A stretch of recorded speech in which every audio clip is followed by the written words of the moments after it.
เดี๋ยวว่าตอนบ่ายขึ้นมานี่แหละเขาเสียท่านบรรยายมันครบทั้งสินค้าทุกตัวอาทิตย์หน้าท่านร่องพุทธิสิงห์ได้บ่พุทธิสิงห์คอร์ดBTCนะครับอาทิตย์หน้าพุทธิสอบท่านตรงนั้นมันผ่านเด้อท่านบ่ผ่านเพิ่นก็บ่ให้ไปไสมาไสได้เพิ่นไกวนได้อยู่นี่แหละซ้ำๆอยู่นี่แล้วบ่ได้ไปเรียน ATP นำเขาดอกนะครับเพราะหยังเพราะว่าจริงๆแล้วตัวนี้มันเป็นสิ่งที่ท่านจะต้องหูนะครับเพราะว่าท่านเป็นสมาชิกเลยดิเป็นสมาชิกแต่ว่าบ่หูเรื่องเล่าของสินค้าบ่หูเรื่องเล่าของการตลาดบ่หูเรื่องเล่าของรายได้ต่างๆของบริษัทท่านก็บ่เป็นสมาชิกแล้วท่านว่าจังซั่นเนาะสมาชิกก็สิสมาชิกซื้อมาขายไปซื่อๆนะและเมื่อท่านเข้ามาเรียนรู้ตรงนี้แล้วท่านก็ต้องเข้าใจมันเบิดทุกเรื่องเกี่ยวกับเรื่องการนำเสนอเกี่ยวกับเรื่องการเว้าเกี่ยวกับเรื่องของบริษัทต่างๆนะครับย่อมบริษัทแน่ย่อมผู้แนะนำมาแน่ย่อมพี่น้องผู้สิซื้อแน่ไปท่านก็ค่อยเก่งไปเองได้ประสบการณ์ในใดนั่นนี่เนี่ยเก่งไปเองนะครับมื้อนี้ท่านประธานก็สิมาสอนเกี่ยวกับเรื่องราวดีๆกับเฮาฟังนี่แหละนะครับต่อเนื่องไปจากเสาร์อาทิตย์ที่แล้วนะครับเพราะว่าท่านประธานเพิ่นพยายามนะครับเมื่อยเพิ่นก็บ่ยอมเพียก็บ่ยอมเขาก็บ่ได้กินเพื่อหยังเพื่ออยากให้พี่น้องเฮานะครับเพื่ออยากให้คณะบริหารคณะกรรมการของเฮาได้มีความรู้ได้รับสิ่งดีๆได้รับสิ่งที่มันถูกต้องไปนะครับเพื่อเฮาสิไปใส่มันเกิดประโยชน์เกิดเวียกในอนาคตในภายภาคหน้านั่งตรงๆนั่งตรงๆครับวางโทรศัพท์ลงสักวันคิดฮอดกิ๊กฮอดกักเอาไว้สักวันจะไปโทรหากิ๊กฮักกักก็ได้อ้าวพัสโกพัสโกพัสโกพัสโกเสียงปรบมือดังๆก่อนเราตั้งแต่ประธานตรงใจพิชาเพชรเพื่อนเราโอเคเนาะเพราะวันนี้ผสมผสานนักเขียนเนี่ยBP เมทิกบท่านจบกับมีแห่งจะคอร์สเท่านี้ไม่ใช่ยังหนึ่งคอร์สเลยเนาะไม่เกี่ยวยังจะคอร์สไม่เกี่ยวมันยังสองมันบอกสุดยอดปกติมันนี่ตามแผนเอาหาเป็นแค่เพิ่มนะแต่ว่าบ่มีเพิ่มก็เขาไปเจ้ากับซุปเปอร์ฮับอีกตลอดชีวิตนี่เดิมบอกตรงๆได้มีแต่ว่ายกเว้นว่าคณะบริหารจัดการร่วมกันก่อนเอามาร่วมกันนะ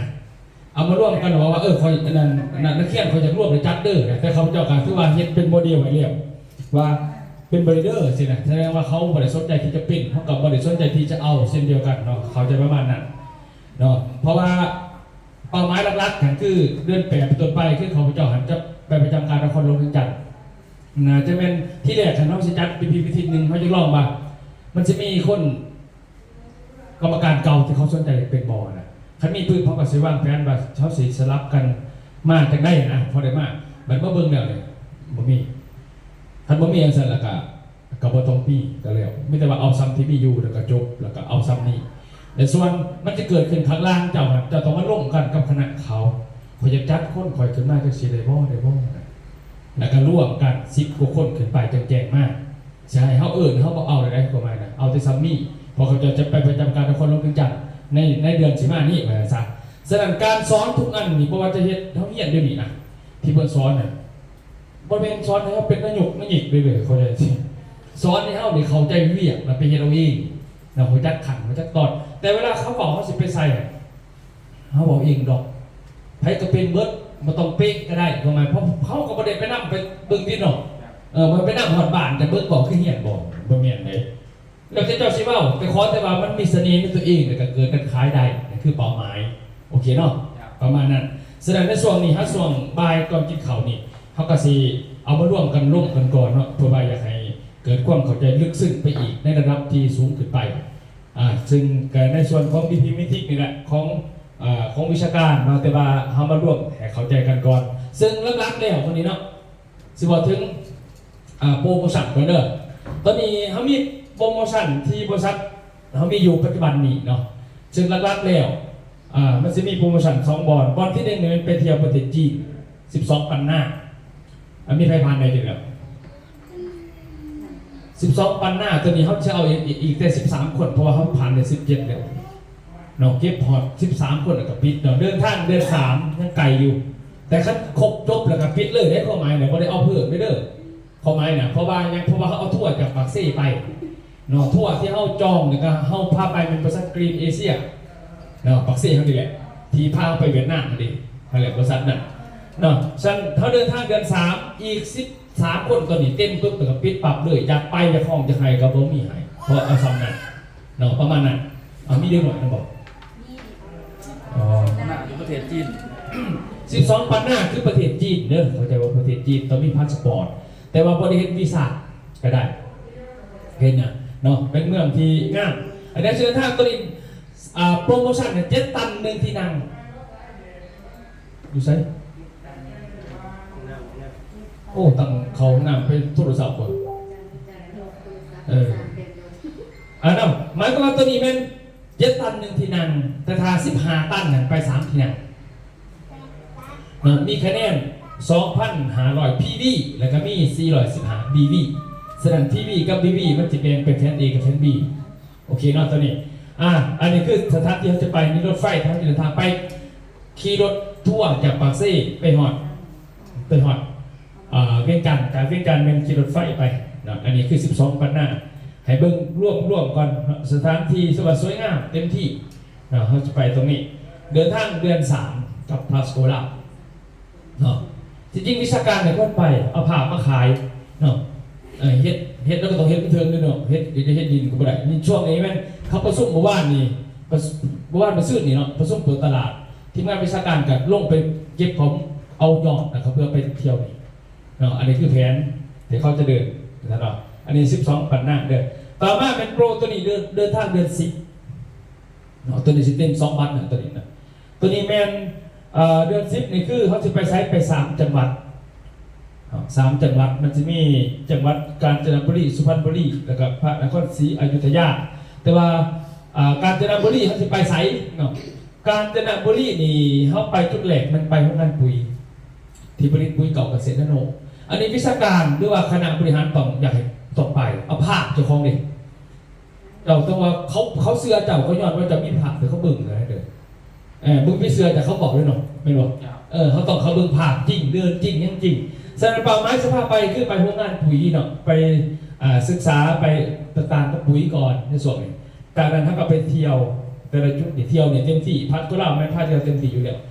การเจริญบุรีเป็นจุดเที่ยวหลากหลายเนาะสุดท้ายแล้วเที่ยวเบิร์ทุกบอลนะเขามานอนอยู่ที่นี่เลยเนาะอยู่ที่เลคเฮเวนรีสอร์ทอันนี้ว่านอนมีกิจกรรมต่างๆอยู่นี่เนาะการสภาพไปลองแพทย์นี่เขาจะพาแพทย์ใช้เนาะเบื้องต้นนี้ในแพทย์ลากกันสิละเป็นกลุ่มเขาเลย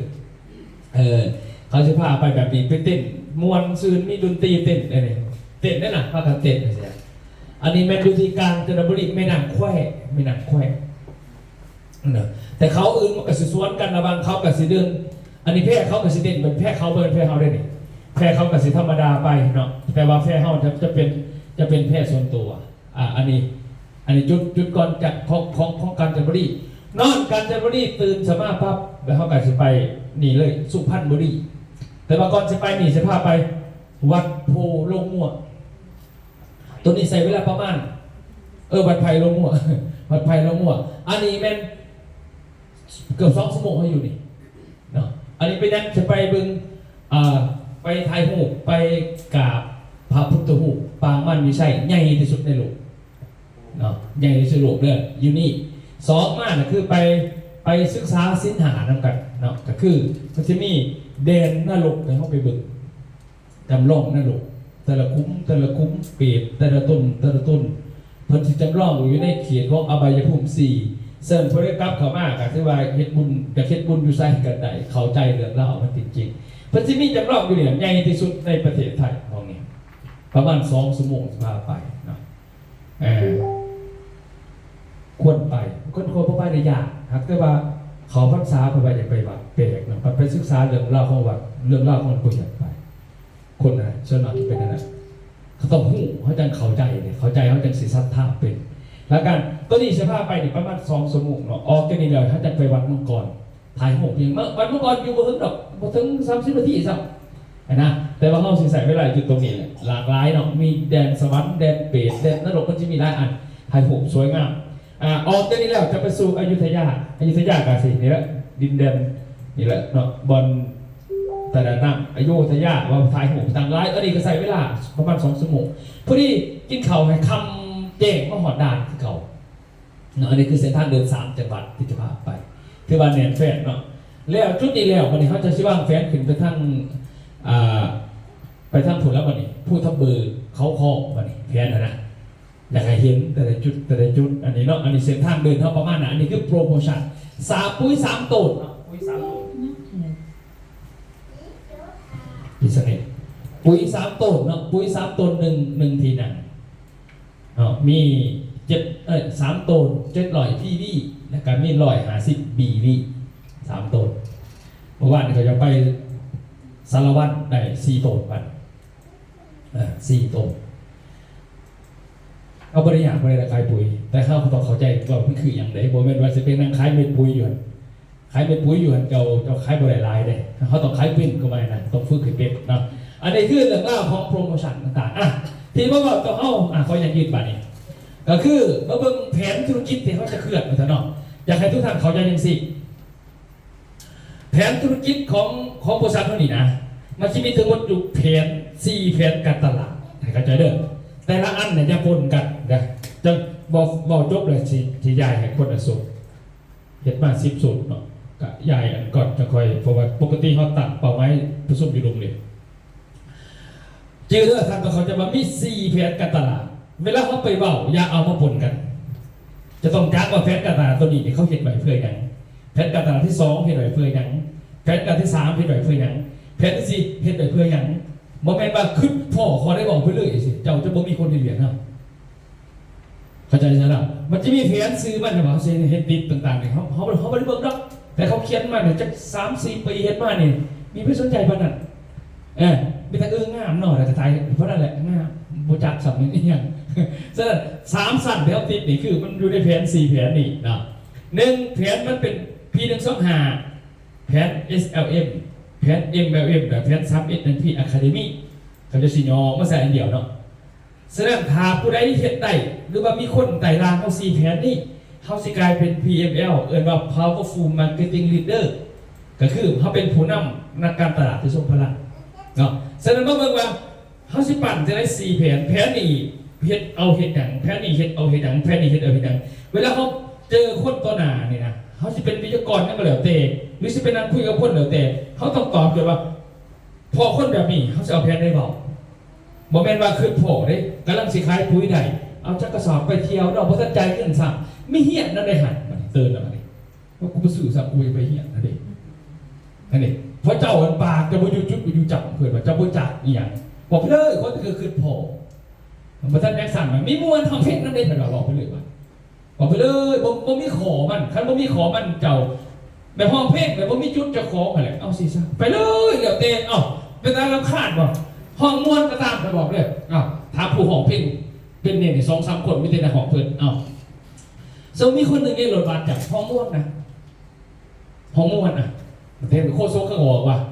เอาเด้อใครจะขอเพลงยังเพลงมาเนาะแต่เป็นห้องเพลงนี่คนหนึ่งของห้องเพลงนี่มันจะลีลาพวกเนี่ย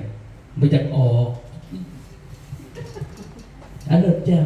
านี่คือคนห้องเพลงเนาะบักก็มาบานนี่หลังจากนั้นอันนี้ก็ขอเนี่ยเขาขอคนละเพลง2 เพลงเนาะห้องไปบัดเนี่ยกับมวลทุกคนเนาะเพิ่นก็เอามาใหม่ได้บาทนี่เป็นทหารหรือเป็นทหาร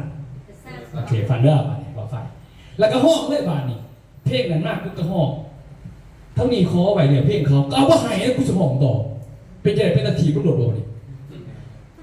เป้าหมายของการมวลนะมันเป็นว่าเจ้ามวลผู้เดียวเขาบอกมันต้องมวลทุกคนฉะนั้นตอนนั้นเจ้าผู้ใดสนใจบัตรเรื่องพวกเขาจะไปแย่แล้วก็ไปย่อให้ไม่ใครเพลงหนึ่งก็มากเขาก็ต้องสองเพลงขึ้นใครก็ได้ที่กันใช่ปะถ้าแบบอันนี้คือแบบห้องเพลงในเหนือเป็นเตโมเป็นในสังคมของเพลงใช่ปะขั้นแบบนี้เขาบอกครบแล้วหลักการนี่แหละเด้อสนาคือแบบเตือนไปเลยขั้นเป็น4 นี่สนีที่เคยมีห้องมวลเงินห้องเพลงตาเราไทยเหมือนเซนตาไทยกันเลยแต่เขายอมจะเอาเกิน3 เพลงเนี่ยหรอส่วนที่เหลือเนี่ยลำขาดมันห้องผู้เดียว จ้าก็ว่ารับผ่านเขาหอมหมดคือข่อยเอามันคือบอกไปอัดเพลงนั่งอยู่เพื่อนก็ได้มันบอกหาของรถบัสแต่เขาให้หอมมันกันเป็นสุขคนอย่างว่าเขาไม่ได้สนใจกับเจ้าจริงหรือเปล่าจริงแต่ลักษณะธุรกิจมันเขาจะบอกว่าเวลาเจ้านำเสนอคนก็แล้วแต่คนมันบักหลายเนี่ยจะต้องเข้าใจว่าขอได้คนบอก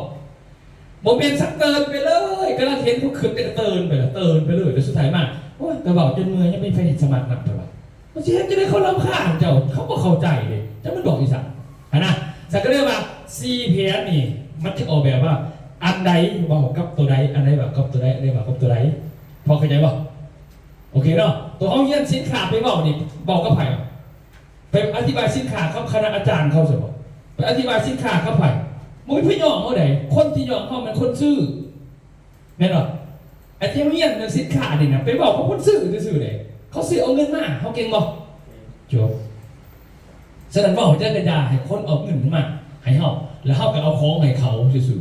แล้วก็โจ๊กอันนั้นโมเมนต์ว่าเขาบอกเป็นเอ้ยนางอยู่นี่ในพระสื่อใครดังนี่เขาจะเล่าจะฟังเลยกาแฟเขาดูจับตับตัวมือแค่นี้เขาบอกตัวเขาเหนื่อยแล้วก็เหี้ยเขาจะบอกไปหาลูกค้าบ่ไปพอลูกค้าสั้นมันไปพอจันทนันไปบอกทุกฝ่ายให้เราหยองสิวะนี่คนกันสิลายเลยเพื่อนเราบ่หูขอจะขอเขาเหี้ยเนี่ยไปหาลูกค้าบอกอยู่นี่พวกจริงกับยะคือปล่อยแล้วก็บอกไปของเราไปแต่ว่าลูกค้าเราร้ายแบบนี้ไม่หรอกมันไม่ได้ขายปุ๋ยมันจะอะไรเนี่ยจะเราก็สิไปจีนนั่งไปจะมีจะหน่อยมันบอกคือยังหนอพวกนาคือเจ็ดคือจีนไปจะเดินเห็นไหมเห็นเงียบๆฟาดเนี่ยแล้วจ้าหรอวะคือจีนเท่าช่วงนี้จะฟังจีนมันจะกำเนิดข่าวร้ายผลนั่นหรอโอเคเนาะเข้าใจซีแผนเนาะซีแผนมาเบิ่งบริแผนเป็นยังไงเนี่ยมันเป็นเสร็จแล้วแผนที่หนึ่งแบบแผนธุรกิจที่หนึ่งสองหาแผนนี้เขาจะเติบโตจากการเข้าสื่อเองเพราะว่าพี่หนึ่งสองหาเป็นแผนสวัสดิการบริษัทเป็นแผนสมาคมเจ้าซื้อเองจะสิไปขายไปยังเหลือของเจ้าเขาเจ้าซื้อหลายคะแนนหลายซีวีหลายบีวีหลายพีวีหลายก็แล้วแต่มันจะมีผลกับสมาคมกับเจ้าเองเข้าใจเขาไหมเนาะฉะนั้นจะซื้อเองเท่านั้นยิ่งดีตัวนี้บอกเกี่ยวกับไปหาสมาชิกก็เด้อขั้นบนคอยบอกหาสมาชิกก็ไม่ได้วางวัดมันซื้อเองซื้อจะได้ไปยาเก็บแต่เก็บคะแนนเองฉะนั้นแผนพี่หนึ่งสองหานี่มันจะให้ประโยชน์กับผู้ซื้อเข้าใจเขาไหมวะผู้ที่ไปหาสมาชิกรวยเป็นต้นแผนตัวนี้จะได้เงินหน่อยจำง่ายๆจ้ะผู้ซื้อเองเข้าใจตัวนี้เด้อแผนตัวที่สองนี่แผนสำหรับ SLM นี่แผนเขาจะเติบโตจากแผนตัวนี้จากเข้าขายนี่ขันเอาขายเขาเสนอแผนตัวนี้นั่นแบบคอยบอกให้ผมมาแล้วนะมาแล้วถือกุ้งเล่าแล้ววันหรอนี่เด้อนะเรามาแล้วเราแผนที่สามนี่แผน MLM นี่เขาจะเติบโตจากตัวนี้จากเขาสอนคนอื่นสอนเนี่ยสอนเขาขายสอนเขาซื้อบอกไปสอนอื่นนะสอนวิชาภูมิศาสตร์ประวัติศาสตร์แล้วคู่ยุ่งเงี้ยเป็นเศรษฐีไปเลยแบบว่าผมอ่านนะขอเก่งนะมาสอนมูไปเลยข้อไม้คือนี่เด้อแผนตัวที่สี่เป็นแผนระบบภูมิศาสตร์เป็นในพีอะคาเดมี่นี่โลโก้นี่แม้เขาจะเติบโตจากเขาปั่นผู้นำปั่นมอนี่แล้วก็ปั่นมอนี่เอาไงซะเด้อหมอนี่เรียกลักๆก็คือปั่นคนสอนปั่นคนขายปั่นคนซื้อนี่มันได้เปรียบทั้งกันเลยสินะมันไม่ได้ไปแยกออกจากกันนะใครบอกมันอยู่ทั้งกันนี่นะแต่ว่ามันให้เขาจะยุดมันจะไปคอยเก่งก็โมก็ใส่สูตรเนี่ยไปบอกไว้เขามึงมาเก่งสักกูดอกให้มันแม่นเนี่ยขอไปขอเล่าใครจะบอกเขาไหมนะมันเป็นขอไปขอเล่าแต่คนหนึ่งบอกเขาใจจุดนี้เขียนเองเขาไปยอมเพิ่นเขายอมคนเขาขอให้ขอมันให้เข้าใจได้เลยได้ฟุ้งสั่งเสียยองลิ่งไปเลยหรอกเขาไม่ยอมสั่งหรอกบัดฟุ้งลิ่งในวันนี้เขาไม่ยอมลิ่งเขาไม่ใช่ไม่ยอมสั่งมันเป็นฟุ้งไปฟุ้งมันตัวนี้นะแต่เจ้าวันมั่วบาดนี่คอยตัวพังไงไปที่เหนียวนั่นเขาเป็นฟุ้งลิ่งให้เขาจองจะได้เขาจะก็มาหน้ามาเบิ้งมาดิซี่คอนี่เป็นแผนการตลาดเดี๋ยวมาเบิ้งมาดิเนาะมาเบิ้งแผนนี่เนาะเบิ้งสิแผนการตลาดคือพี่หนึ่งสองหานี่ที่มาของใดๆมาจากใสมันมี4ข้อเด้อ4แผนที่1แผนตลาดพี่น้องสัตว์ที่มาของรายได้มาจากบริษัทจะมอบรายได้จากการสะสมคะแนนส่วนตัวของเจ้าเองเก็บคะแนน PV เก็บ BV เก็บ CV ระบบบริษัทจะนำมาคำนวณให้จ่ายสมาชิกในรูปแบบสวัสดิการ30เมื่อเจ้าเกิดการแต่งงานเกิดลูกเสียชีวิตภ ายในปึ่งสำนักโคเดียวกันแสดงว่าคะแนนพวกนี้เนี่ยมันมีผลกับการสิทธิ์30นี้เข้าใจไหมหน่อยคือเราพีหนึ่งสองหาโอเคขอหนึ่งเรื่องเขาใจเจอนี่ขอหนึ่งคนแต่ว่าพีหนึ่งสองหาก็ต้องไปขึ้นเรื่องรวยบนรวยยักษ์ตาขั้นสูงสุดกับไปเที่ยวแล้วโมโหน่ะมันบอกมีสังคมมานั่งกินเขาทั้งกันกินเหล่าทั้งกันหัวควนกันแล้วบอกขอมันดิขอมันคนละขอกันมาแผนตัวที่สองนี่เป็นแผนตลาด SLM แผนตัวนี้บริษัทจะมอบรายได้ให้สมาชิกหรือตัวแทนจริญอิสระในรูปแบบส่วนต่างเป็นกำไรให้เจ้าสินค้าตัวเขาจะมีกำไรในขนาดคือปุ๋ยเขาจะมีขนาดเห็นบอกขึ้นมาอันนี้จากราคาสินค้าโตเป็นคะแนนกับมีจาก DV EP PT เพื่อเขาสะสมขึ้นตำแหน่งสตาร์เนาะขั้นตำแหน่ง SM จะสมัครได้เงิน10 ล้านถึง50 ล้านตำแหน่งต่างหากอีกอันนี้คือมาขออีกขอนึงบริบูรณ์กันเด้อแสดงเวลาไปเจอพวกนี้ให้บอกสะสมแหล่งสมาคมเท่านั้นสวัสดิการเจอคนมาขายให้บอกถึงประโยชน์ของกำไรแต่เท่าไรจะฝ่าบอกตัวนี้เพราะไงนะบอกตัวนี้ก่อนแต่ก็ต้องบอกตัวนี้เดี๋ยวมันจะมีขอตัวแย่ว่าโอ๊ยแต่แมนยูคนขายได้เขาจะไปขายให้ไทยนี่มันเป็นศิลปะนี่คนมันบนเงินบอกปุ๊บเขาจะหลุดเหมือนเนี่ยมันมีตัวขายเขาจะบอกตัวนี้มาดิแล้วพวกนี้ซื่อเอาขอน้องมาไปขายดิมันก็ไปขอมันเลยสินะคือว่ามีขอตัวแย่ถึงอธิบายเลยสินะโอเคเนาะขอ3แผน MAM นี่ MM ในบริษัทขมอบและได้ให้สมาชิกและตัวแทนอิสระจากคะแนน PV และ BV นี่ตามเงื่อนไขแผนทำได้ของแต่ละแผน A และแผน B มันเงื่อนไขคนละอันลบคะแนนมากันตามนั้นนี่คันบ่มีคะแนน PV กับบ่ได้เงินจากแผน A คันบ่มีคะแนน PV กับบ่ได้เงินจากแผน B คันบ่มีเบอร์2กับ MM บ่ได้จักบาทบ่ได้จักกีบเขาจะเข้ามาเนาะแต่ละมือบ่มีหยังขาขายมีแต่ว่าซีวีเก็บที่สุดจากกระถางสมาคมเขามาไปหลอกขายอย่างเดียวขายไม่กับเจ้าบ่ได้พิษแต่มันจะแบบไปขอดิแต่บางมือได้ที่เจ้าบ่ขายเจ้าเขาบ่มีสิทธิ์ใดขออื่นมันบอกให้เด็กขอมันนะให้เขาได้ขอมันก่อนแต่เขาจะบ่พิจใจกันบ่พิจใจเจ้าของนำส่วนแผนระบบเฮียนเขาบ่ได้ให้ทุกคนมาเฮียนก็ให้คนที่อยากเป็นมาเฮียนกับผู้ใดอยากสั่งพวกมันอย่างตัวอย่างคือเจ้าบ่มาเฮียนเจ้าบ่ฮู้เลยว่าเป็นยังไงบอกมันคือว่าเขาก็ไม่ได้ให้จะไปเฮ็ดทุกขออีกคือสิ่งนี้เขาไม่ได้บอกกันเฮ็ดมา4 ขอเนี่ยเรียกท่านเจ้าคณะก็เลยจะไปเฮ็ดเอาแต่เจ้าเฮียนจะไปจัดแต่ว่ามันเฉพาะว่าเขาจะไปยากมู่ตัวเขานี่เป็นขอนี่ประเทศมู่ใดขอนี่แต่ว่าใครไปเฮ็ดเราจะได้เปล่าบ้าบอกโคตรเตะมันคนละขอกันดิเจ้าเฮ็ดเจ้าก็ได้แต่ไปเฮ็ดก็ไม่ได้ไปขอไปประมาณข้างบนนี่ให้เจ้าเข้าใจว่าเป็นให้เจ้าเฮ็ดเขาเจ้าเฮ็ดเบิร์ดเจ้าก็ได้ขึ้นเบิร์ด4 ขอเข้าใจป่ะ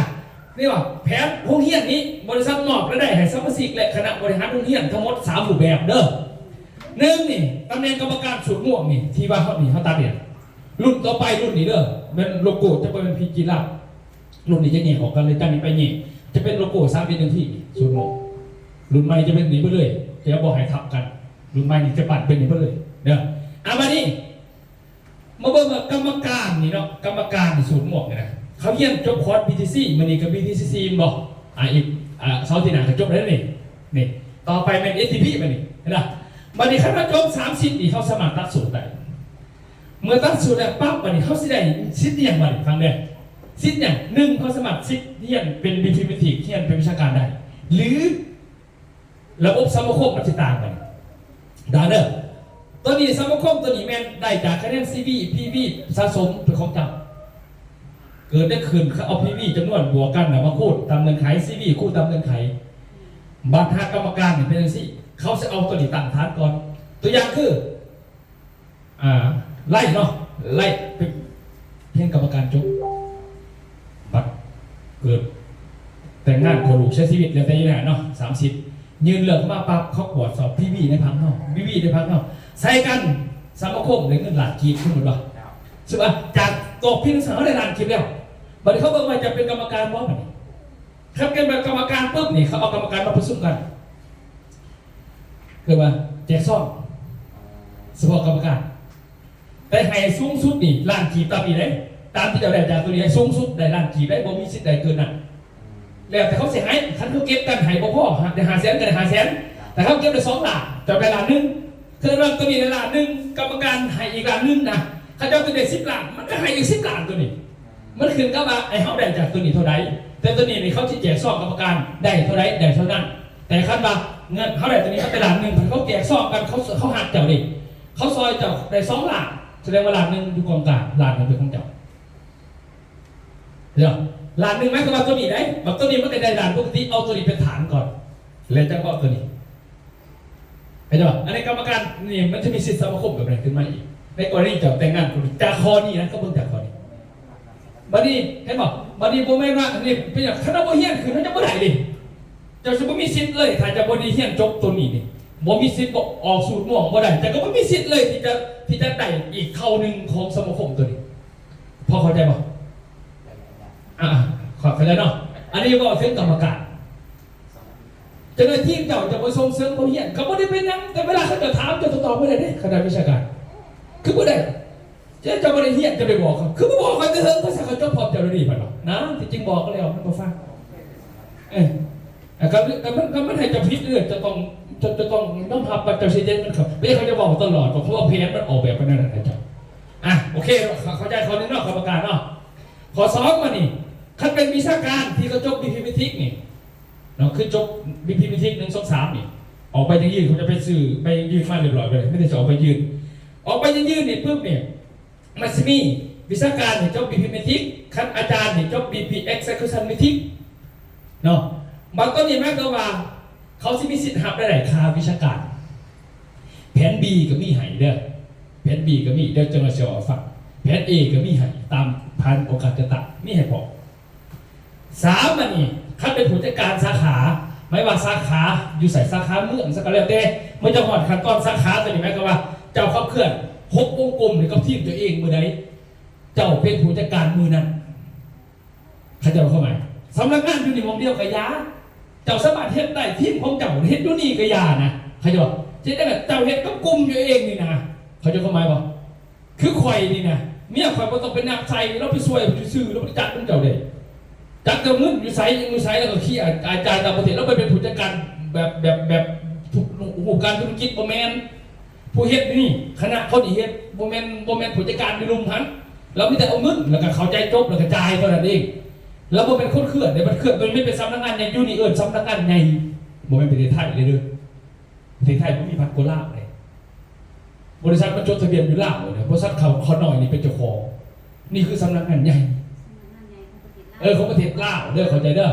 มันโมเมนต์ประเทศไทยมันคนอ่านกันฉะนั้นไม่ว่าอยู่สำนักงานใหญ่ที่เป็นสาขาอื่นๆเลยจำสาขาหน่อยบัดนี้ดูนี่เชื่อว่าไม่มีเราสมัครดูแลทีมเราเองมีคณะเราหาคนเราใส่สำนักงานใหญ่นี่นะลงพื้นที่ S1 เราเห็นเป็นหัวการ S2 เป็นหัวการ S3 กูเห็นเฉพาะทีมกู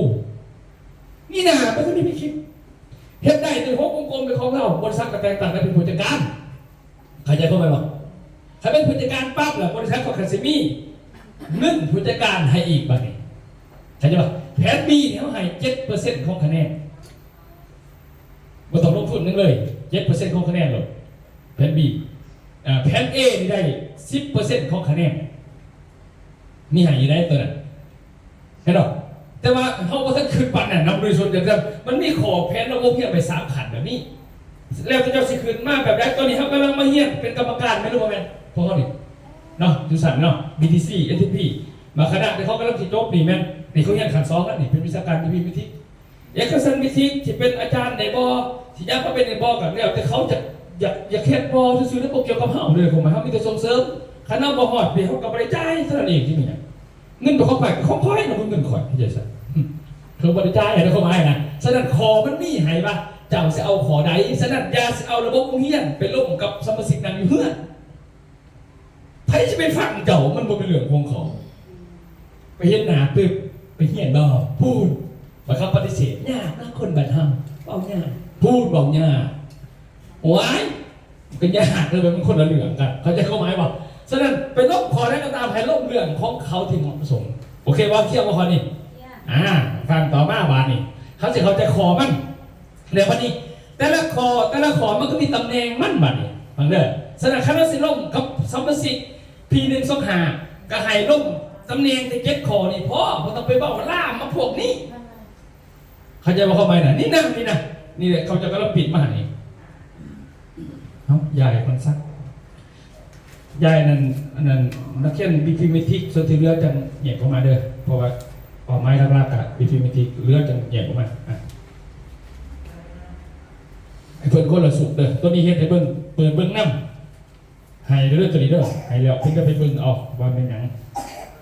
ดีเทลก็ไปก๊อปปี้ไว้พุ่นแหละแต่ส่วนไอ้บ่ดอกเพราะเขามันเก่งทีมเพิ่นทีมอยู่นี่เลยจ้ะรู้มีหยังเกิดขึ้นมีทีมขนาดปึ้งเลยนะให้ปึ้งเลยนะผมก็ปัจจุบันทีมอยู่นี่เลยบ่ได้สนใจเองมันจะอัจฉริยะแบบว่าอลังการดดออเบิร์ตไอน์สไตน์จนนอกนะจ๊ะผมเป็นอัศวินสลาดเลยนะสุดยอดผมจะเป็นนั่นน่ะที่เห็นผ่านมาหรือว่ารุ่นนี้ผมเป็นน้องรุ่นนี้บริเก่งคือเขาโอเคอ่ะจะเบิ่งเด้อเปิดหนาทวิตจะซิเบิ่งเนี่ยเขาจะอธิบายตามหนาจะเข้าใจตามหนาเด้อหนาทวิตนี่เด้อหนาทวิตนี่หนาที่หนึ่งนี่เบิ่งตามหนาที่หนึ่งนี่ละตัวนี้หมายความว่าเวลาเจ้าชินำเสนอแผนที่หนึ่งสองหาเนี่ยนะถ้าอธิบายเรื่องสมคบในของมันจะอธิบายแต่ตำแหน่งนี่ได้ยังกระจกอยู่ตรงนี้ยาดีลาบมาปีขันคนเนี่ยเขาจะมาเห็น SLM ไอ้ตังมาอธิบายว่า SLM นี่มีตำแหน่งอยู่10ตำแหน่งนี่ตำแหน่งกับผ้าเขาเห็นขึ้นจะเป็นซินเตอร์ลีเดอร์ก่อนเดอร์เป็นหัวหน้าหน่วยก่อนต่อมาเป็น CEO ต่อมาจะส่งขึ้นจะตัน2 3 4 5ซุปเปอร์สตาร์เซลล์มาสเตอร์อะไรต่างๆตัวนี้คือตำแหน่งครบ SLM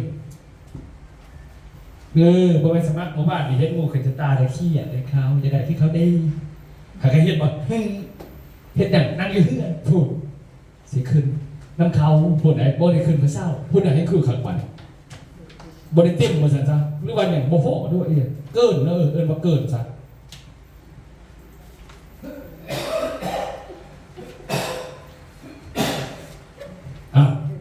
ให้บอกถามมาบัดนี้ครับเขาสิขาย MLM การเขาขายตำแหน่งนี้ดิมันมี2แผนA กับแผนทั้งหมด2แผนมี3ตำแหน่งแผน A นี่มี8ตำแหน่งนะตำแหน่งธุรกิจมี2ตำแหน่งตำแหน่งบริหาร6ตัวกินเงินเดือนนะบัดแผน B ทั้งหมดมี12ตำแหน่งตำแหน่งธุรกิจมี2ตำแหน่งบริหารมี10รวมแล้วเป็น20ดีแผน A มีไว้เฮ็ดหยังมีไว้หับห้องคนขายแผน B มีไว้เฮ็ดหยังมีไว้หับห้องคนส่วนคนซื้อกินซื้อใส่นั่งอยู่เพื่อนนั่นดิเห็นมันเข้าใจป่ะถ้าจะซื้อกินใส่ในแพทเอนี่บริขึ้นง่ายเขาบอกหรอกถ้าเขาจะซื้อกินใส่แนะนำไว้เอหรือบีดิเขาจะซื้อไปขายหรือไปเที่ยวแพทเอหรือบีดิเข้าใจเลยเห็นป่ะเรื่องเขามันเท่านั้นเดี๋ยวถ้าเขาเปิดซ่องอธิบายมาเลยมันที่แจกเองมันคนมันที่เข้าใจเองมันได้ยากเดี๋ยวจะไปว่ามั่วกันแล้วกันจะจับเตือนไปเลยเด้อหน่อยห้องเพลงบูด้วยนั่นแต่เจ๊สิก่อนเขาใจคอมันเนาะบางคนเอาประธานเวลาเราไปเบามันหลายนึงเวลาเราไปเบาคนสมัครเพิ่นว่าดิมันคอยโหลดคอมอะไรนี่ก็นั่น PowerPoint ให้เจ้าเครื่องบุรีในตายสั่งเครื่องเดียวพกคนมันหลายเจ้าปัดไปโบเมนว่านี่เพิ่นฟาดอธิบายทุกอันผมว่า3 เดือนก็บ่ได้เอาได้บทนึงบางคนไปบอกเขาบ่เป็นสนิทบางคนก็เพิ่งคอยนั่งเบิ้งในก่อนเขาสิบอกคนบอกคนคอยจักแล้วคนเข้ามาเรื่องใดแล้วพอเขาบอกว่าเรื่องตัวมันบอกเกี่ยวกันในปล่อยเขาก็บอกเรื่องแต่ของเขาอ่ะจบเขาก็พิษเอาเงินมาใส่ปุ๊บเอาผักให้เขาแล้วก็จบส่วนถึงเรื่องหลอกน้ำเปลี่ยนขึ้นจะคอยบอกพอไหมโบแมนมาเอาบดมาให้คอยได้นะมาสั่งไว้เอาบดน้ำประทานไปคอมจะตายเลยที1,852 หนาจะไปบอกตั้งไหนเข้ามาอะไรฐานะเดี๋ยวก่อนฉะนั้นเขาต้องเข้าใจว่าเวลาเขาบรรยายเขาบรรยายเบิร์ดเขาบรรยายตามขอมันบางคนนี่เขาบรรยายฟังเรื่องได้โอ้คนนี้เขากุมพีนังสะบอกประโยชน์ตัวนี้จบต่อมาเพราะว่าเขาจะขยายตัวนี้เอาตัวใดหรือว่าเอาจังสีซ้ำแม่เอาจังสีไม่มีตำแหน่งตัวนี้นิวสตาร์ใน300 คะแนนแม่ซื้อมันนี่เลยนี่1,890 บาทนี่แม่ได้ซึ่งรหัสธุรกิจแพนบีได้ซึ่งตำแหน่งนี่เขาว่านี่แม่ขยายปุ๊บเด็กเงินพอนี่เขาดังบอกใส่กันจังสี่เข้ามาน่ะโมเมนต์มาพี่บอกแต่ละขอเด้ออธิบายจบแต่ละขอแต่ละขอพูดบุกมีเพจเจ้าผมจะบอกบ่บึงคนบอกไปเลยซาวไปเลยบ่บึงว่าอันไหนควรบอกอันไหนบ่ควรบอกโอเคเนาะเขาใจขอไม่ได้เนาะบางส่วนเราบ่เงียบนี่ก็บอกตามคนที่เหมาะสมอยากมาเป็นองค์การจัดตั้งอยากมาเป็นเจ้าของสำนักงานอยากเขาเกิดคนองค์กรอยากมีแพชชีวินคำอยากรวยหรือเครือข่ายเขาจะบอกคนนี้ใครจะบอกขันอยากรวยขันอยากมาเอาตัวนี้ขันมาซ้ำอย่ามาแล้วใครเป็นใครตายมาตัวนี้กับตัวนี้เด้อ โอ้ยข่อยบ่มากเราเฮ็ดธุรกิจเป็นหลายๆซะไม่ใช่ข่อยนี่อยากลองแหละขายรถมีกำไรไปเที่ยวข่อยกับพ่อหมอคอนี่มันไม่ให้เบิดมันบ่ได้หมัวกันมันบ่ได้ให้จะมาเถียงข่อยเด้หมดมันแก่ให้จะเบิดแต่เจ้าบ่เข้าใจซื่อๆโอเควะนี่คิดเนาะเบิ่งต่อไปบัดนี้หน้าต่อมาเราเฮาสิเข้าใจเป็นหน้าไปนี่คือตำแหน่งบ่คือตำแหน่งที่1มันสิมีแต่ละข้อเด้อตำแหน่งสมาชิกนี่มันก็นี่ตำแหน่งสมาคมนี่7ข้อทุกคนเขาจะสิขายสมาคมจะก็ขาย7ข้อนี้เด้ออย่าสิไปขายอันอื่นเดี๋ยวมันมีหน้าต่อไปเปิดไปมันมีอยู่นี่เบิ่งเลยเด้อเกียร์ให้เบิ่งเด้อนี่มันจะมีเงินขายขึ้นตำแหน่งสมาคมว่าตำแหน่งสมาชิกนี่ขึ้นจังไดเรื่องพ่ออาจารย์ยายอีกอาจารย์คนละแผนยายอีกตัวนี้เลยชัดเจนอันเดียวกันกับหน้าจอเลย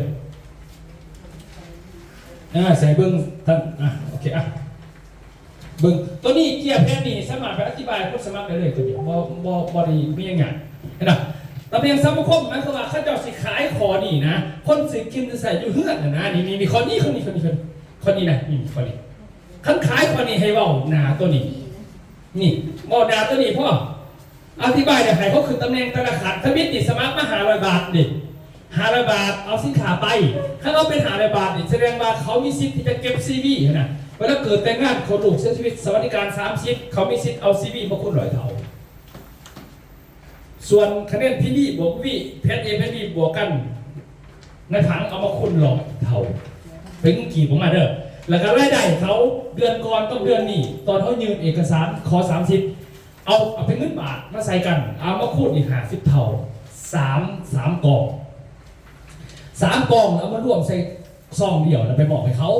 หลายหน่อยขึ้นกับว่าเขามีตัวนี้สำหรับโปรเมนว่าเข้าหายเขาหลายเท่าใดสมัครหน้าเขาสิได้เท่าใดเรียกที่เจ้าสิเอาขอจะมีคะแนนมาคูณแล้วคุณกับเจ้าก็คือกับใครใครจะมาเนี่ยเจ้ามีมาคูณคนกับใครเจ้าตามนั้นนะโอเคเนาะวันนี้เขาจะสูงขึ้นจะขึ้นตำแหน่งที่2นิวสตาร์นี่คันนิวสตาร์นี่มันจะคูณตัวอื่นคือกันเบิดแต่ว่าต่างกันขอซีบีจะคูณ2 เท่า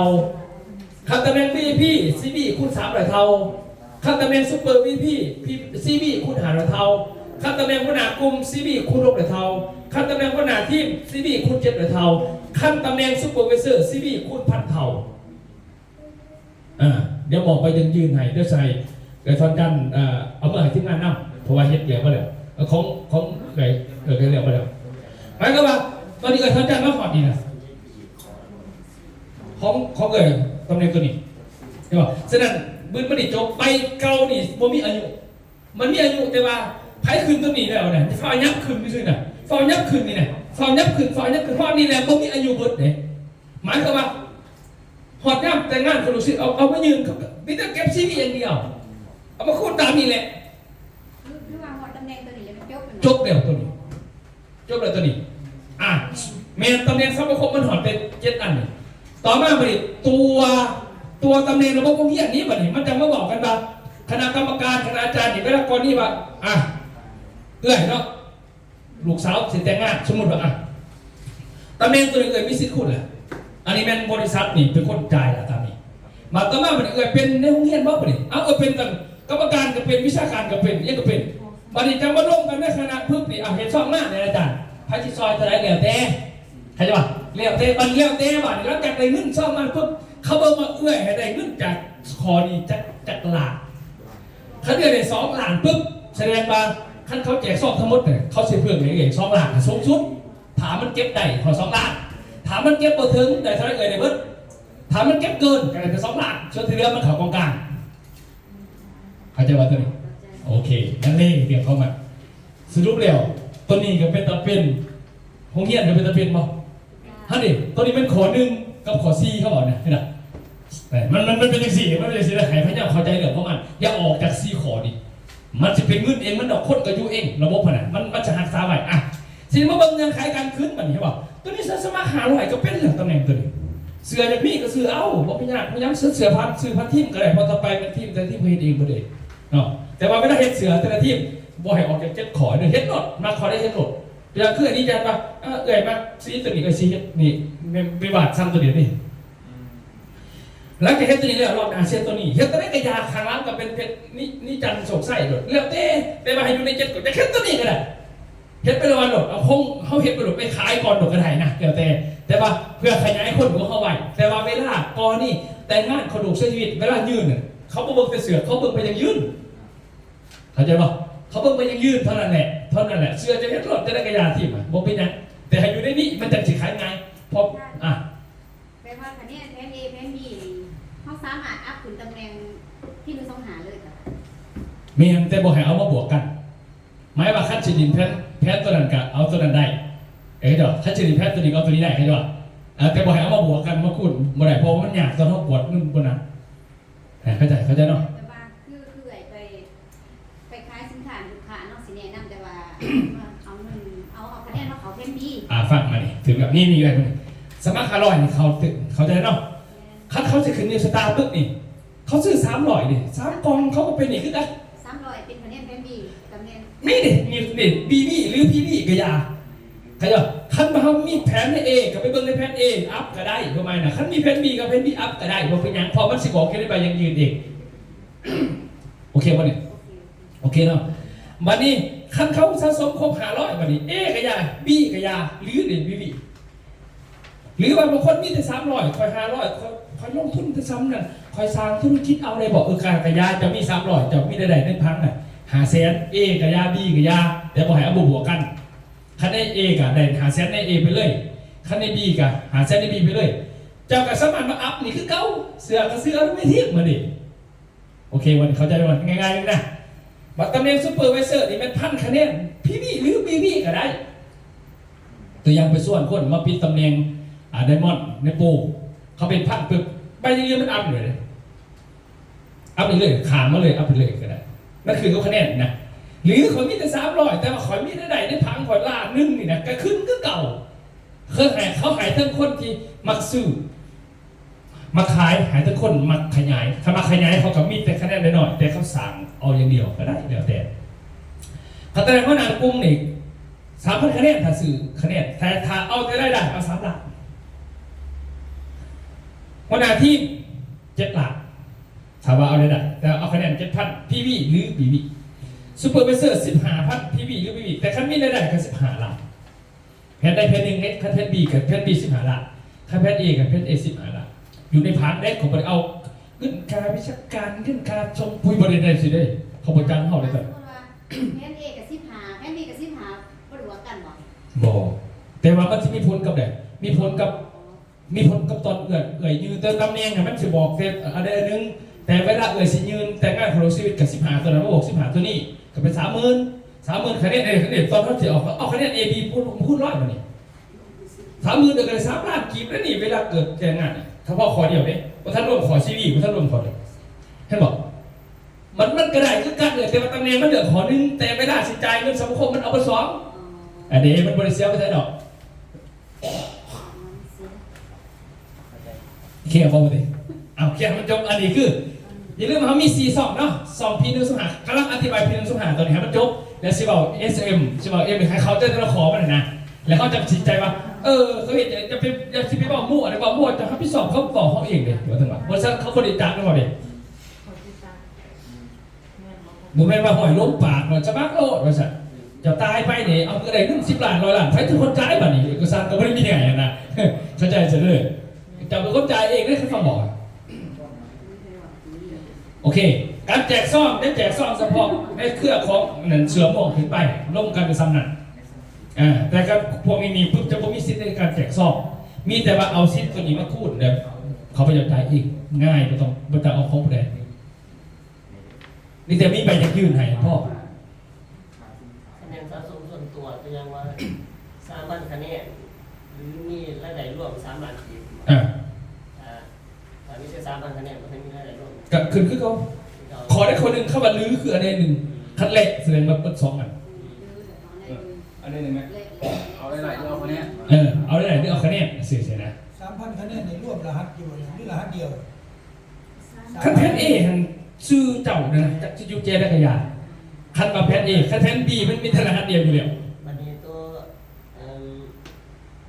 แพน A แพน B ก็หมายบริหารจ่ายกว้างแต่ว่าเมนบอกขึ้นบัตรทุกตัวเลขเลยนะพอแต่มันขึ้นในจอพอเขาแคปในจอตัวเลขเงินนั่นแหละ ตัวเลขขึ้นเนี่ยถ้าแผ่นบีก็แม่น เอามาคูดอีกหาที่ทองสิวะ ตัวใดเนาะ นี่ตัวรูปนี่นะ ตัวนี้ก็นี้แบบจะเอาเงินดี รายได้ค่าบริหารนี่จากแค่นี้เป็นดีนี่นะ ตัวนี้บริหารผมจะที่ทำตัวนี้แล้วก็มันเป็นประชนคอนะแบบนี้ก็เลยเอาอ่ะ เอาตัวนี้ ตัวคือตัวนี้เข้าใจแล้วเนาะตัวนี้หมายถึงว่าเขาเอาแต่ค่าบริหารตัวนี้ มาใส่ควัน ใส่ขวา เอามาคูดอีกหา เอาค่าบริหารตัวอย่างที่แผ่นบีเป็นเงินกีบบ่เขาก็มาหารเงินบาทก่อนให้มันเป็นเงินบาทก่อนจะมาคูณหา10 เท่า10 เท่าเป็นเท่าไรก็เป็นเงินกีบบ้างนะใส่ซอง เอาซองแผน AB มาบวกกันได้ แม่เอาบวกกันนะมันเป็นเงินบาทตัวไหนมันไม่ต้องเงินกีบซึ่งเงินเดือนไปจ่ายเขาหรอกคอยคือที่ยกเงินเดือนจ่ายให้ นี่ดูคะแนนสะสมเนาะ BBB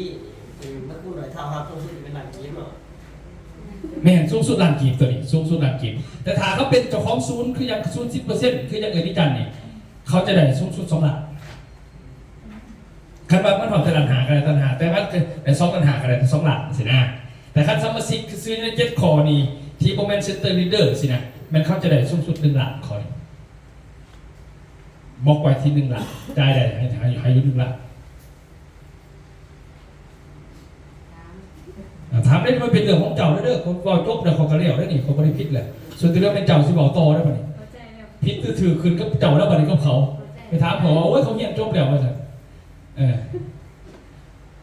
เฮียนจบคือบอกว่าถือจักแล้วคะแนนเฮียนสร้างเสื่อมยังจอดพิษยังมีเนาะไม่บอกว่ามันจะจอดถือว่าทุกคนแต่ไปเรื่อยๆแล้วมันก็เก่งเลยสั่น เอาพิษมาบอกไม่บอกโอ้ล้มแต่ว่าตื่นมาพิษ อ่านคูณ50 เท่า ล้านหนึ่งจะได้50 เท่าคือเอาล้านกีบที่เจ้าได้มาหารเป็นเงินบาทก้อนว่าเป็นเงินบาทเป็นเท่าไหร่ มันออกเป็นเงินบาทแล้วก็ ส่วนเงินบาท2,000คูณ50 เท่าของ 2,000ใส่เป็นเท่าไหร่ก็ยังว่าไปเอาเงินบาทต่างดี ออกมาแล้วมันก็มาพูดเป็นเงินกีบ มันต่อเป็นเงินกีบอ่ะนี่อาการมันเนี่ยเรา ได้มีอะไรกัน เงินนึงเลยเงินนึงเลยเขาไปพูดเป็นเงินกี่จ่ายเป็นเงินกี่บาทวิจัยเงินบาท แต่ก็นี่เนี่ยเมื่อมันคัดเดี๋ยวขอก็จะตอบได้ไหมบ้างต้องเทียบจบจะไปบอกได้ไหมถ้าพี่สอบปากจะฟ้องได้เรื่องเขาบอกคอยพอเฮ็ดน้ำเจ้าได้ไม่เขาบอกต้องเกียรติเท่านั้นจ่ายตามเกียรติเท่านั้นเขาเป็นแจ้งตามปากเขาได้เลยว่าเขาใจสิ เอาไว้ตัวแสนนี่เป็นเงินกีบ แม่นเซตกีบ หมายถึงว่าเอา 2,000 บาทคูณ50 เท่าแต่ว่าคิดออกมาเป็นเงินกี่ ถือแล้วพี่จ่าย100,000 บาทแต่เราจะได้เงินมาสูงหนึ่งบริษัทโอ้โหสไลด์ขอจ่าย100,000 บาทหน่อยคุณสิสมัครเองนะขอกันเดียวให้ไปเจอคุณจะเห็นบริษัทคุณจะลาออกเจ้าคุณจะเห็นเองคุณสิสมัครนะมั้ง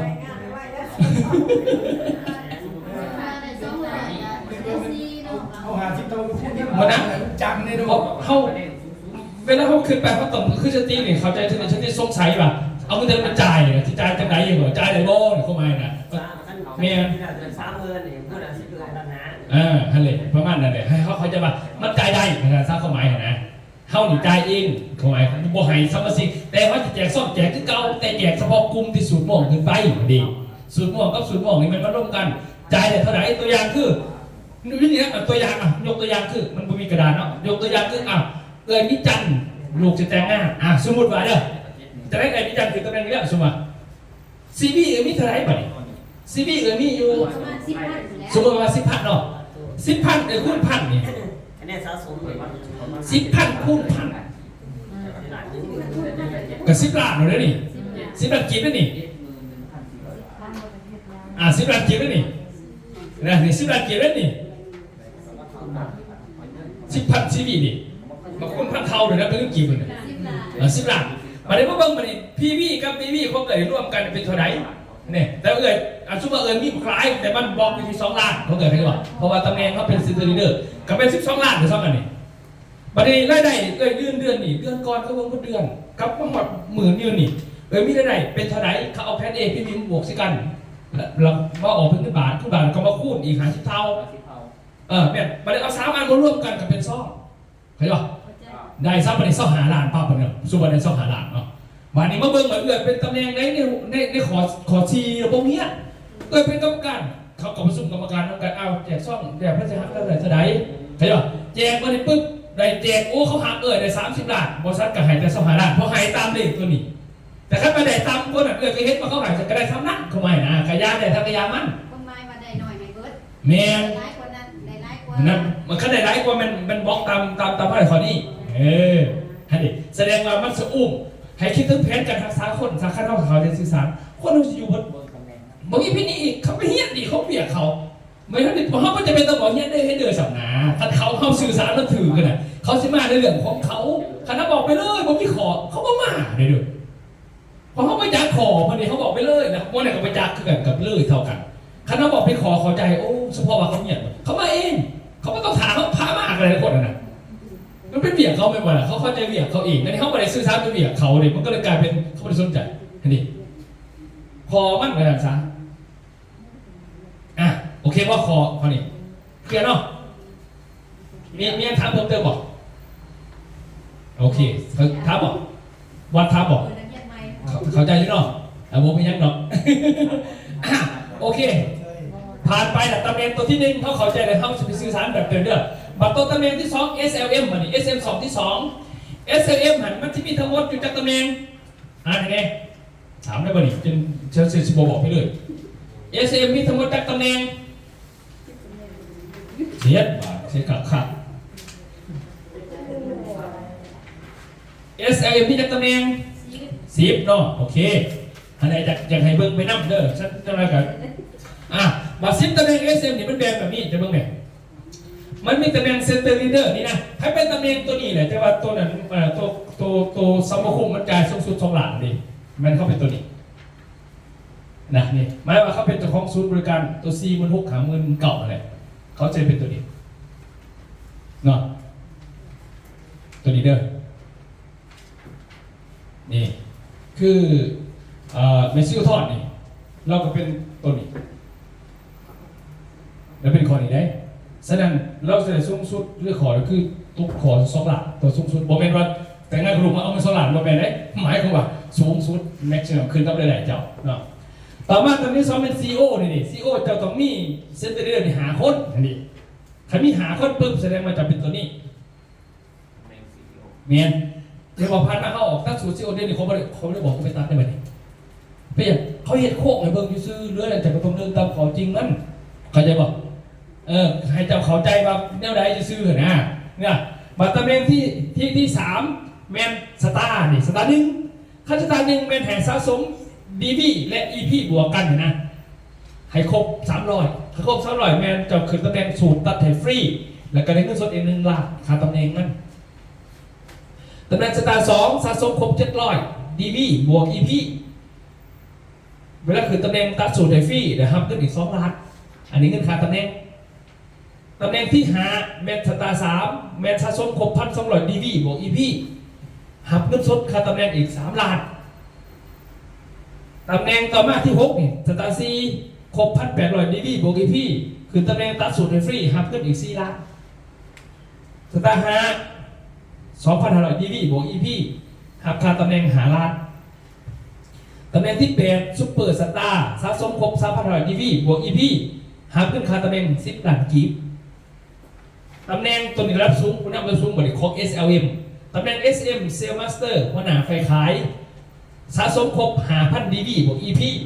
หักเงินสดค่าตำแหน่ง30 ล้านตำแหน่ง MD Marketing Director สะสมครบ 10,000 DB บวก EP บวกกันขึ้นเลยนะบริตัดทิมบวกกันเรื่อยๆตัวนี้แมนทำเงินค่าตำแหน่ง50 ล้านกีบตัวนี้แมน10 ตำแหน่งคือตำแหน่ง SLM เห็นไหมใน2 ที่ 2เห็นมันเป็น2คนละ2กันครับเขาจะพยายามเขียนบทให้ทันเขาใจง่ายนี่นะพยายามเวลาท่านไปอธิบายเขาใจง่ายคันสิอธิบายแบบเครือข่ายจ้าแบบเขาเห็นได้ง่ายๆผมเห็นได้เลยแค่นี้สั่นมันมีคู่แข่งมาทันทีเพราะมันง่ายถูกมันต้องซับซ้อนกันหน่อยมันจะเป็นลิขสิทธิ์เท่าไหร่นี่เห็นป่ะแต่ละ2ที่1สมาคมของเขต2ที่2นี่กำลังบอกอยู่นี่2ที่2นี่ฉะนั้นเวลาคนมาขายเอาลงขายปุ๋ยไปกระจายขายปุ๋ยไปรวบรวมลงพื้นที่กับวิชาการขายปุ๋ยร่วมจังบอกถึงขอ2นี่ก็จะบอกนางอยู่ที่นั่นชื่อแต่กับพ่อเนี่ยส่วนมาสมาคมแล้วก็ส่วนไปเที่ยวจบวันนี้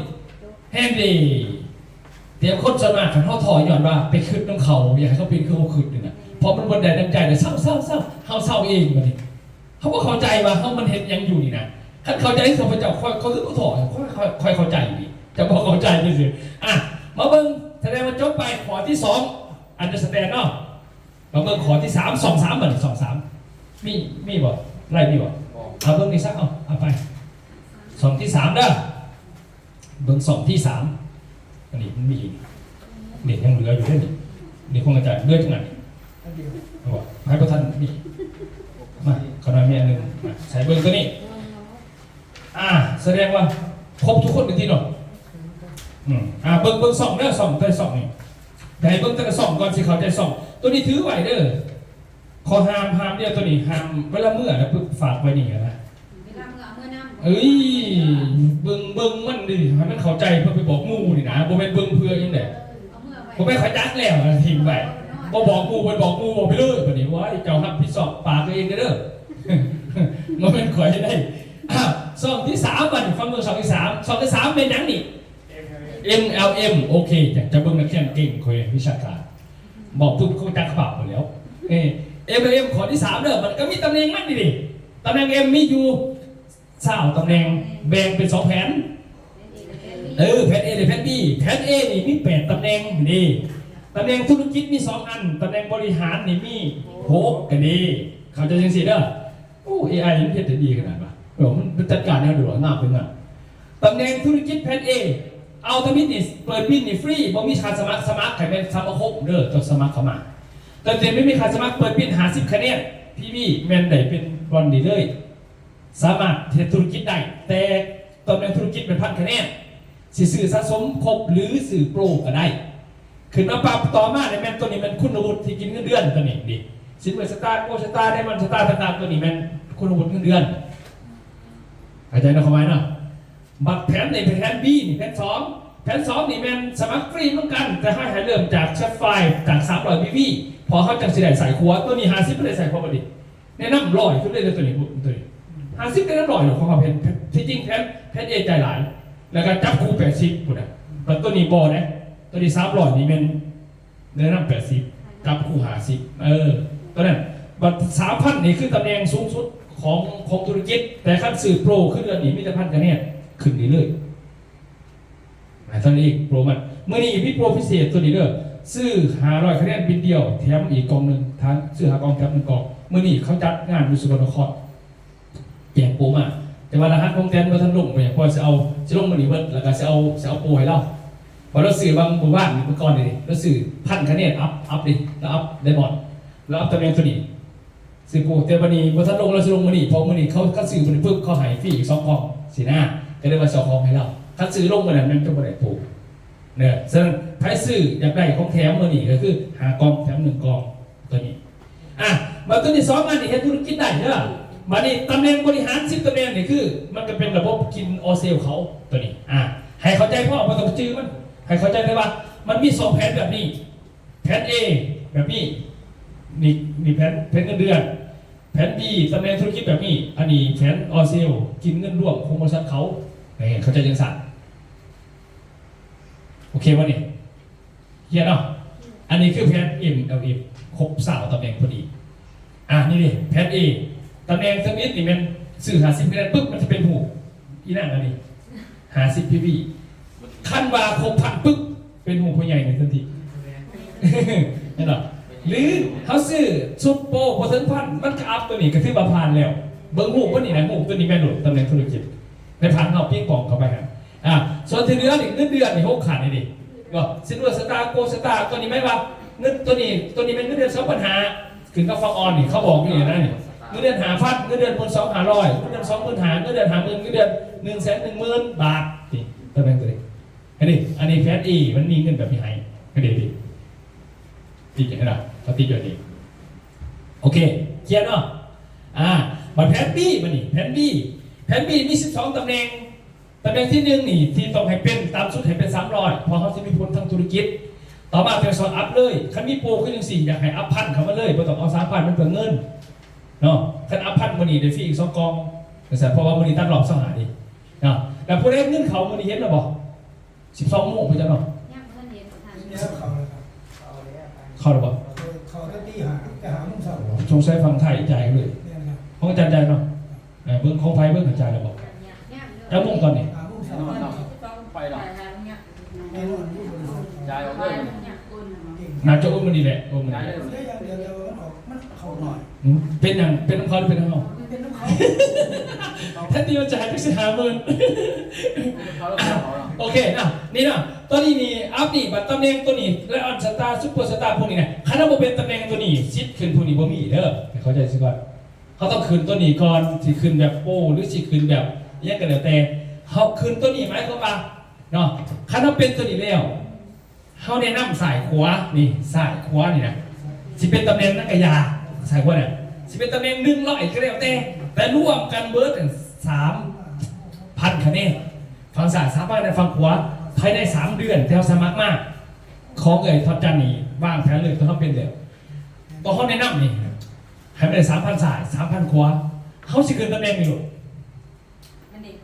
แม่เป็นเองมันแต่ว่าต้องให้มันตัวเขาแนะนำฝั่งซ้ายให้ครบ3ได้3 เดือนให้ได้3,000 คะแนน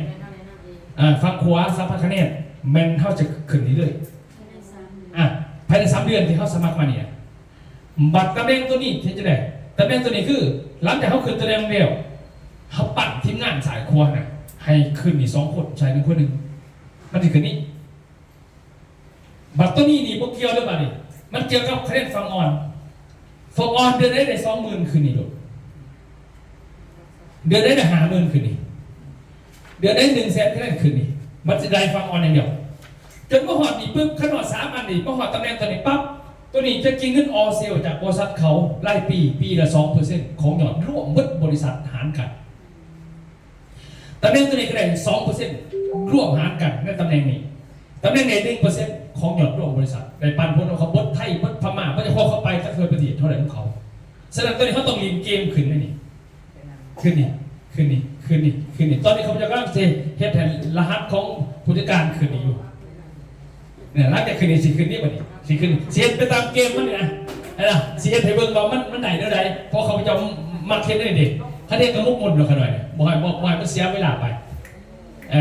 โอเคมียังถามว่าตัวนี้แผนทราบตำแหน่งเขาจะ AB เลยเนาะนี่คือ AB โอเคบัดนี้ว่าเบิ่ง2ที่ C สุดท้ายบัดนี้ บอสตัวนี้เวลาเป็นตำแหน่งเดียวคือว่าอยู่เลย ตัวใด ซุ่มตำแหน่งซุ่ม ไม่เห็นอยู่ด้วยเด้อตัวนี้มันเป็น การว่าตัวเชลอย่างเนี่ย ตำแหน่งที่3นี่เนาะที่3เลยสิที่3 เอาเซลล์เอาเซลล์นี่แหละ1 2 3คือว่าขึ้นไปปั๊บแล้วบางเทื่อบางหลังจากเดือนต่อไปมันอาจจะบ่ได้ถึงยอดที่บอกไว้แต่บ่ยังได้ปันยิบปี แม่นตัวนี้เขาตำแหน่งเสด็จปันของเขา ปันเลยบ่ แม่นปันน้ำเขาสุด เขาเตือนเพิ่น แม่นเพราะว่าเป็นยังไงกันเพราะว่าเขามันคงจากเพราะว่าเขาไล่ตำแหน่งจากฝั่งอ่อนแสดงว่าสมควรแหละมันใหญ่เลยว่านะมีคน ตำ ไหน แหน่ง แล้ว ขึ้นแล้วมีตก แม่นบ่คือเราก็มีโตคือกัน แต่ซุปนี้มันจะได้ขึ้นไปหับตำแหน่งของข่อยบ่ แม่นตัวนี้คือเดี๋ยวเราจะไปรู้ว่าไป คันแล้วบอกว่า แม่นแล้ว ก็ไว้ว่านะ มีเข็มมีสูตรมียังคือกันนี่แหละขึ้นไป ได้ขึ้นรับตำแหน่งคือกัน แม่นครับ โอ้ก็สิครับตำแหน่งกับไปตัวนี้เด้อสิครับไปตัวนี้เลยครับเพื่อน ตัวนี้นะ บ่ที่จริงกันที่จริงเนี่ยสาเหตุที่เปิดเผยพวกเรามากกับสิพาเฮาเป็นจังซี่แหละบอกตรงๆเลยเพราะว่าให้จะได้มาสิสบายเฮาแล้วก็บ่ให้เสียเลยเท่านี้ก็เอาเท่านั้นก็เอาไปนะบ่ให้เสียจังอันโอเคบ่นี่เคลียร์เนาะโอเคเคลียร์แล้วอันนี้คือ2เท่าไหร่2 3เนาะ2 3เอาภาพรวมก่อนจังคอยขยี้เป็นแต่ละข้อตัว2ที่4บ่นี่2ที่4จะบอกถึง3ตำแหน่งนี่3ตำแหน่งมีคณะกรรมการบริหารสูตรม่วงนะสูตรสีม่วงคือผู้เรียนจบ BTC และ STP นี่ตำแหน่งวิชาการสูตรสีกรมแล้วก็คณาจารย์สูตรสีแดงนี่เขาเสียอันนี้เป็น BP Metric กับ BP Execution Metric ผู้จัดการนี่เป็นบริเกี่ยวกับเพียงเลยมิตรภาพจะมีปั๊บปึ๊บแล้วเข้าใจพวกนี้เคลื่อนหกกลุ่ม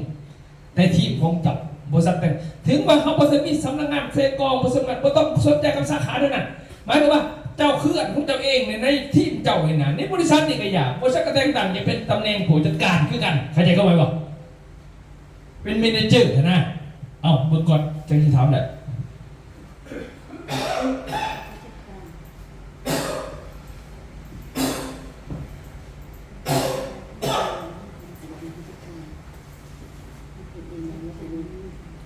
เพราะว่าเวีย ยกหลักของผู้จัดการคือขับเคลื่อน6วงกลุ่ม S1 เป็นผู้การ S2 ผู้การกับแต่ว่ากับทีมเจ้าของบ่เกี่ยวกับสายอื่นบ่เกี่ยวกับสายลายบ่เกี่ยวกับไผทีมงานเจ้าของนี่แหละลุยกันเอง S1 S2 เป็นผู้การเรื่องแบบบริษัทเฮ็ดนี่นะเจ้าก็สามารถเป็นผู้จัดการได้อันนี้คือร่วมครบแล้ว4 2ที่ให้ไปเมื่อกี้ ถือว่าตายทุกคนจะของอย่างเดียว เมียนแล้ว ต้องเป็นมือตาเป็นมือ เมียนคือครับได้ทั้งแพท A ได้ทั้งแพท B อยู่นะอัตโนมัติเขาเองของไฟ